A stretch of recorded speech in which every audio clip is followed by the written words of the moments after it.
بسم الله الرحمن الرحيم. النهارده هنكلمكم عن حاجه كويسه قوي في تربيه الحمام.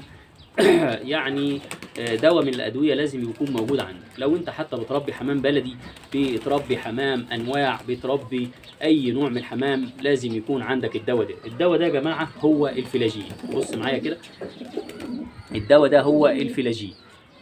الفلاجين المطهر المعوي بتاع الاطفال، ده بينجاب من الصيدليه البشري، ثمنه تقريبا 15 جنيه. طيب ايه الفلاجين وايه فوائده وايه استخداماته؟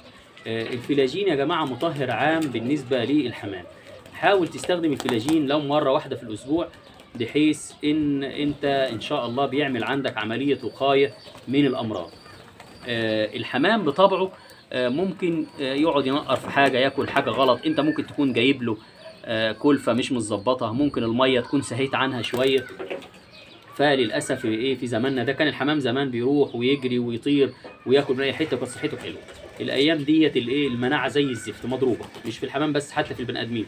يعني انت بتخلف عيل صغير بيسود عيشتك من هو في بطن امه، وهو عمال ياخد ادويه، وبعد ما يطلع من بطن امه برضه ايه بالدكتور، وكل شويه يعيا. فهو الحمام حاليا برضه بقت زي ايه، زي زمنه يعني. الحمام بقى مناعته ضعيفه والناس كلها بتشتكي، والايام دي بالذات الناس اللي بتشتكي من السالمونيلا ومن مرض الروشه ومن الامراض البكتيريه. انا ما بقولكش هو بيعالج، يعني الفلاجين ما بيعالجش الامراض بنسبه، يعني هو ممكن يخش مع مضادات حيويه، ممكن يخش مع اي حاجه تاني، بيبقى عامل مساعد. بس انت لو استخدمته في الفتره والحمام سليم ومفيهوش حاجه، انت كده بتعمل عمليه وقايه لنفسك. يعني انا مثلا بديه مره، ما بيتقطعش من عندي الفلاجين ده. الفلاجين ده ما بيتقطعش من عندي، لازم على الاقل مره في الاسبوع. ليه؟ ممكن اسهى على نظافه الحمام، ممكن ان انا الحمام يلقط في حاجه، ممكن الحمام لا قدر الله مثلا وانا بطلعه بره هنا يكون في عصفور ولا حاجه ساب بكتيريا، يمامه سابت بكتيريا، غراب ساب اي هباب. يبقى انا عندي ده ليه ده، ولسه الحمامه في اولها، مع المناعه بتاعت الحمامه ان شاء الله بتقتل لك المرض. يعني الحمامه لو لقطت في اي حاجه، في اي مرض، في اي بكتيريا، في اي مسببات امراض، بنسبه كبيره الفلاجين ده بيعمل عمليه تطهير معاك بالنسبه للحمام. ده اول فايده ليه.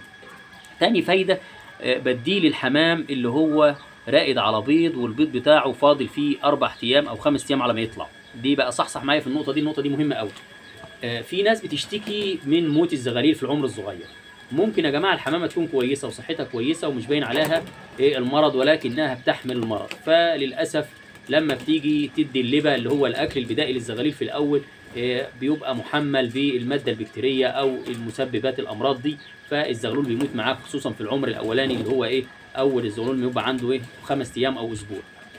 انا بدي الفلاجين ده مع الميه 2 سم على لتر الميه بالنسبه للحمام، في الفتره الاولانيه اللي هي بيبقى لسه الحمام مثلا نايم على البيض، والبيض بتاعه عمره مثلا 15 يوم 16 يوم، يعني فاضل له اسبوع 5 ايام والحمام يفقس.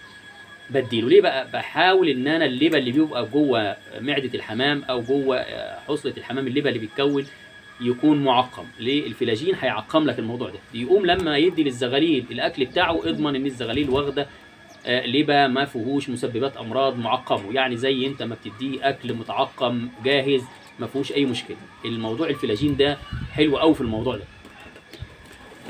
من استخدامات الفلاجين معايا برضو، ان انا لما بحمل حمام او اعمل للحمام طشت فيه ميه عشان يستحمى، في ناس كتير بتغفل على الموضوع ده. حط نقطتين فلاجين في الميه. ليه؟ الحمام بيستحمى وممكن يشرب من الميه دي، فهو غسل رجليه فيها وغسل ريشه فيها، لما يشرب من الميه ممكن يعمل له مرض او يعمل له سبب، او يكون دخل له حاجه تعمل له اسهال. فانا بحط نقطتين 3 من الفلاجين في الميه، بحيث ان الفلاجين ده بيعمل عمليه تطهير، لو شرب منها لا قدر الله ما يحصلوش حاجه. برضو الحاجه اللي عايز اكلمكم عنها بالنسبه للفلاجين، ان انت ما تستخدمش كميه كبيره منه. يعني انت اخرك 2 سم على لتر الميه، او لو بتدي في فم الزغلول ما تحاولش تدي في الزغلول اكتر من نص سنتي، وبالنسبه للحمامه الكبيره سنتي. ليه؟ لو لو خد كتير، الماده الفعاله في الفلاجين ماده بنت لذينه قويه، هتخليه يرجع معاك، يرجع جامد يعني. فانت حاول تلتزم ب 2 سم على لتر الميه لو بتشرب جماعي، ولو بتشرب في فم الزغلول مباشر حاول تدي نص سنتي، وبالنسبه للحمامه الكبيره سنتي. طيب، من استخدامات الفلاجين برضو استخداماته فعاله وكويسه في مرض الكنكر. ايه هو مرض الكنكر؟ مرض الكنكر عباره عن تجبنات بتظهر في جوف الحمام. هنا لو فتحت جوف الحمام كده هتلاقي فيه تجبنات جوه جوف الحمام بتمنعه من عمليه التنفس ومن عمليه الاكل، ومرض متعب يعني، وبيجي مرض الكانكر من قله النظافه. طب انا بستخدمه ازاي الفلاجين مع الكانكر؟ بمسك اجيب سلاكه من هي سلاكه السنان العاديه، وامسك اطلع الفلاجين، اطلع التجبنات دي من جوف الحمام او من بق الحمام بالسلاكه دي. لازم اطلعها لان هي بتبقى سد على المراوح بتاعه الايه، بتاعه الحمامه، مش مخليها تعرف تتنفس. واديها سنتي في سنتي فلاجين لمده 5 ايام ان شاء الله الكانكر هيروح مني. يبقى من علاج الفلاجين اللي هو علاج مباشر لمرض الكانكر. زي ما قلت لحضراتكم، حاول ان الدواء ده دواء بشري من الصيدليه البشري، اسمه فلاجين مطهر معوي، بيستخدم في المطهرات المعويه للاطفال. حاول ان انت تستخدمه عندك. في منه اقراص، بس انا ما بحاولش استخدم الاقراص لان انا ده حمام بربي سايب، فبتحكم في الماده السائله زي ما انا عايز، اشربها احطها في الميه. اما اللي بيبقى عباره عن برشام بيبقى يعني استخدامه صعب شويه. في اللي هو البديل بتاعه في الانتينال برضو كويس قوي وشغال شغل كويس، ولكن انا بفضل الفلاجين مطهر معوي للحمام. يبقى انت لازم كمربي حمام لازم يكون عندك ده بدائيا عشان ان شاء الله ما يحصلش عندك مشاكل وحمامك يفضل كويس. لو عجبك الفيديو حاول تضغط لايك وحاول تشترك في القناة عشان يوصلك كل جديد. كان معكم أخوكم طاهر غاوي حمام، والسلام عليكم ورحمة الله.